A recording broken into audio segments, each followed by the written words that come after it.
Hi friends welcome to my education channel.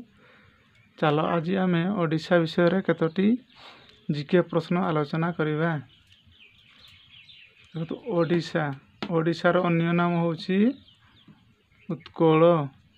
पुणी ओडिशा को कौन कह जाए? ओडिशा आम राज्यर नाम। ओडिशा हेउची आम राज्यर नाम। तब ओडिशार ब्लॉक संख्या होची 314टी। पुणी सेमती ओडिशार सब डिवीजन संख्या है 58टी।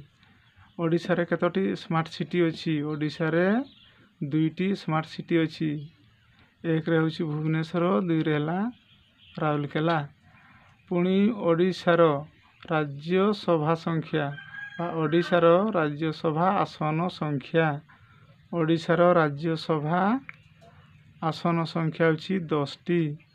पुणी ओडिशा रे मुख्य डाकघर संख्या केतोटी? ओडिशा रे मुख्य डाकघर संख्या होची 35टी। पुणी ओडिशा रे मोट केतोटी ग्राम पंचायत अछि? ओडिशा रे होची 6234टी ग्राम पंचायत अछि। ओडिशा रे जिला संख्या केतोटी? ओडिशा रे जिला संख्या होची 30टी। Thanks for watching.